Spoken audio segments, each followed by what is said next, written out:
Corona की दूसरी लहर के बीच भोपाल, इंदौर और जबलपुर में पहला लॉकडाउन में पुलिस की सख्ती रही। रविवार को अस्पताल और मेडिकल छोड़कर सभी दुकानें बंद रहीं। सुबह सिर्फ दूध सप्लाई की छूट दी गई थी। हालांकि दोपहर में नजारा बदलने लगा। भोपाल और जबलपुर में लोग निजी वाहनों से आने जाने लगे।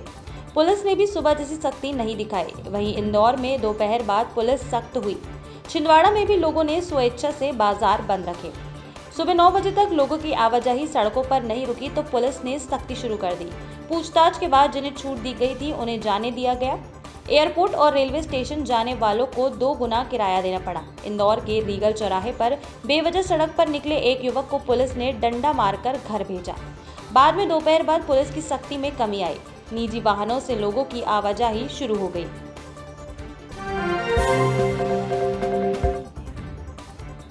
मध्य प्रदेश की राजनीति में ज्योतिरादित्य सिंधिया मुख्यमंत्री पद के लिए एक प्रबल दावेदार माने जाते हैं। सिंधिया समर्थकों के साथ ही उनके क्षेत्र के लोग भी उन्हें राज्य का मुख्यमंत्री बनता देखना चाहते हैं।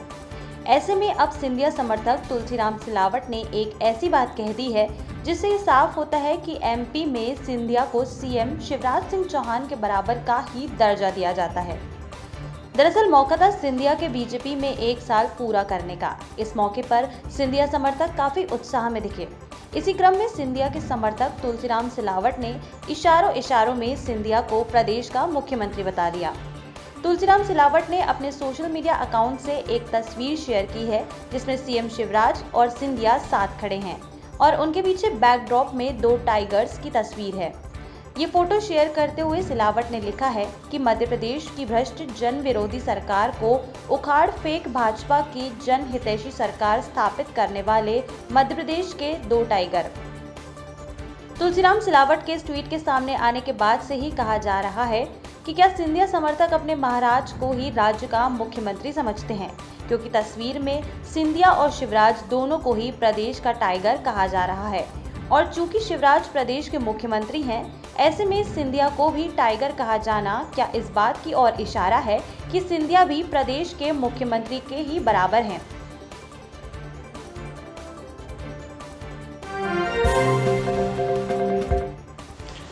मध्य प्रदेश के पूर्व मुख्यमंत्री कमलनाथ जब मुश्किल में घिरते हैं, दिग्विजय सिंह ही उनको मुश्किल से निजात दिलाने आगे आते हैं। अब एक बार फिर दिग्विजय सिंह ने ही कमलनाथ को मुश्किलों से बाहर निकालने का जिम्मा संभाल लिया है। आपको याद दिला दें, जब से बाबूलाल चौरसिया कांग्रेस में शामिल हुए हैं, कमलनाथ लगातार परेशानी में घिरते चले जा रहे हैं।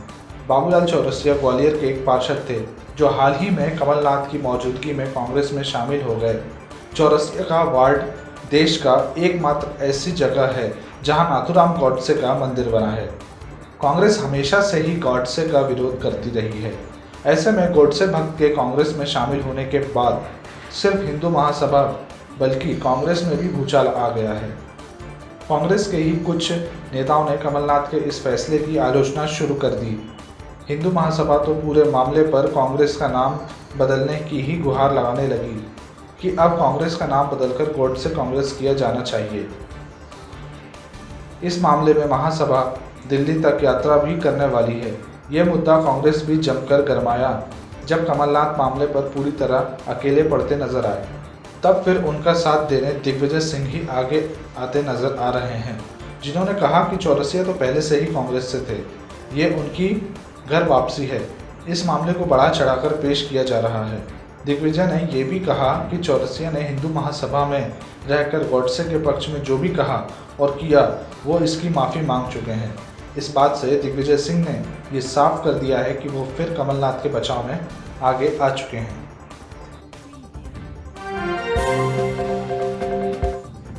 शिवराज कैबिनेट के 2 मंत्री आमने सामने हैं। इनमें से एक मंत्री हैं बीजेपी के पुराने नेता जगदीश देवड़ा, जो इन दिनों वित्त विभाग की कमान संभाल रहे हैं। दूसरे नेता हैं ज्योतिरादित्य सिंधिया खेमे के मंत्री महेंद्र सिंह सिसोदिया, जो हाल ही में बीजेपी में शामिल हुए हैं। खर्च को लेकर दोनों मंत्रियों के बीच ठन गई है। पूरा मामला जुड़ा है पंचायतों के ऑडिट से, जिसके लिए इस बार 26 से 40 करोड़ रुपए का नया प्रस्ताव तैयार किया गया है, जबकि इससे पहले तक पंचायतों के ऑडिट 81 लाख रुपए तक में हो गए हैं। पिछले आंकड़ों से तुलना करने के बाद वित्त विभाग ने पंचायत विभाग के नए प्रस्ताव पर आपत्ति जताई है। इतना ही नहीं, वित्त मंत्री देवड़ा ने पंचायत मंत्री सिसोदिया को पत्र भी लिखा है कि वो ऑडिट के मामले में सोच समझकर फैसले लें। देवड़ा ने लिखा है कि जब कोई काम कम राशि में पूरा हो सकता है तो उसके लिए ज्यादा रुपयों को क्यों खर्च किया जाए। हालांकि अभी सिसोदिया ने इस पर कोई जवाब नहीं दिया है। आपको बता दें, इससे पहले 2015 से लेकर 2017 तक पंचायतों का ऑडिट क्लस्टर व्यवस्था के तहत ही होता था, पर साल 2017-18 में जिला स्तर पर ऑडिट किया गया। इसका काम भी आसान हुआ और 22 करोड़ में होने वाला काम महज 2.5 करोड़ में हो गया। देवड़ा ने सिसोदिया को यही व्यवस्था अपनाने का सुझाव दिया है। शहर में 25 दिसंबर के बाद फिर 309 लोगों में कोरोना संक्रमण की पुष्टि हुई है। एक्टिव मरीजों की संख्या 1960 हो गई है। स्थिति को देखते हुए कलेक्टर ने कहा कि हम डेंजर जोन में हैं, इसलिए सख्ती ज़रूरी है। नगर निगम ने एक ही दिन में 2631 लोगों पर स्पॉट फाइन कर 3.28 लाख का जुर्माना लगाया है। विजयनगर स्थित अपना स्वीट्स दुकान रात 10 बजे बाद खुली मिली। मैनेजर पर केस दर्ज हुआ है। अब बिना मास्क घूमने वालों पर धारा 151 के तहत कार्रवाई कर जेल भेजा जाएगा। कोरोना पर नियंत्रण के लिए वैक्सीनेशन बढ़ाने की तैयारी है। खजराना गणेश में सुबह 6 से रात 10 बजे तक चलित दर्शन ही होंगे। वहीं सरकार ने महाराष्ट्र से बसों की आवाजाही 21 से 31 मार्च तक बंद करने के निर्देश दिए हैं। कोरोना के बढ़ते संक्रमण को देखते हुए धर्मस्थलों को लेकर खजराना गणेश मंदिर में उप समिति की बैठक हुई है। इसमें कलेक्टर के आदेशानुसार धारा 144 के तहत आदेश दिए गए हैं। इसमें बुधवार, रविवार एवं त्योहारों के दिन अत्यधिक भीड़ होने पर प्रबंधक द्वारा भक्तों के प्रवेश को तत्काल रोक दिया जाएगा। रात 8 बजे मंदिर में प्रवेश बंद कर दिए जाएंगे। धार्मिक कार्यक्रमों में केवल 100 व्यक्ति ही शामिल हो सकेंगे। धर्मस्थलों पर किसी प्रकार के धार्मिक कार्यक्रम, रैली, धार्मिक जुलूस आदि पूर्ण रूप से प्रतिबंध रहेंगे। अन्य क्षेत्र भोजनशाला में 100 व्यक्तियों से ज़्यादा को प्रवेश नहीं दिया जाएगा। दुकानें रात 8 बजे बंद कर दी जाएंगी।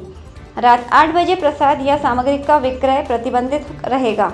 पालन नहीं किए जाने पर संबंधित के विरुद्ध धारा 188 के तहत कार्रवाई की जाएगी। मध्य प्रदेश की राजधानी समेत कई हिस्सों में लगातार बारिश या बूंदाबांदी हो रही है। मौसम विभाग ने गरज चमक के साथ बारिश और ओले और बिजली गिरने की चेतावनी दी है। मौसम विभाग के अनुसार रात के बाद मौसम साफ हो सकता है। मौसम वैज्ञानिक जीडी मिश्रा ने बताया कि भोपाल, ग्वालियर, रीवा, सागर, होशंगाबाद संभाग में गरज चमक के साथ बारिश या बूंदाबांदी हो सकती है। इसके साथ ही ओले और बिजली भी गिरने का अनुमान है। अधिकतम और न्यूनतम तापमान में आगे और गिरावट आएगी। बता दें, बारिश का कारण पूर्वी राजस्थान में सिस्टम बनना और मराठवाड़ा के पास बने ऊपरी हवा के चक्रवात हैं।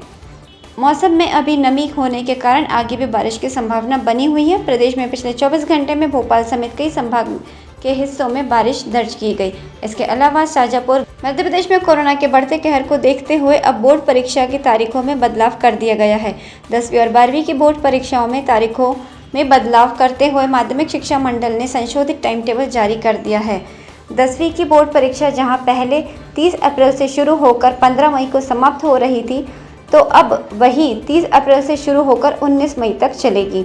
इसके अलावा 12वीं की परीक्षा जो पुराने टाइम टेबल के हिसाब से 1 मई से शुरू होकर 18 मई को समाप्त हो रही थी, तो टेबल के मुताबिक अब वह 1 मई से शुरू होकर 21 मई तक चलेगी।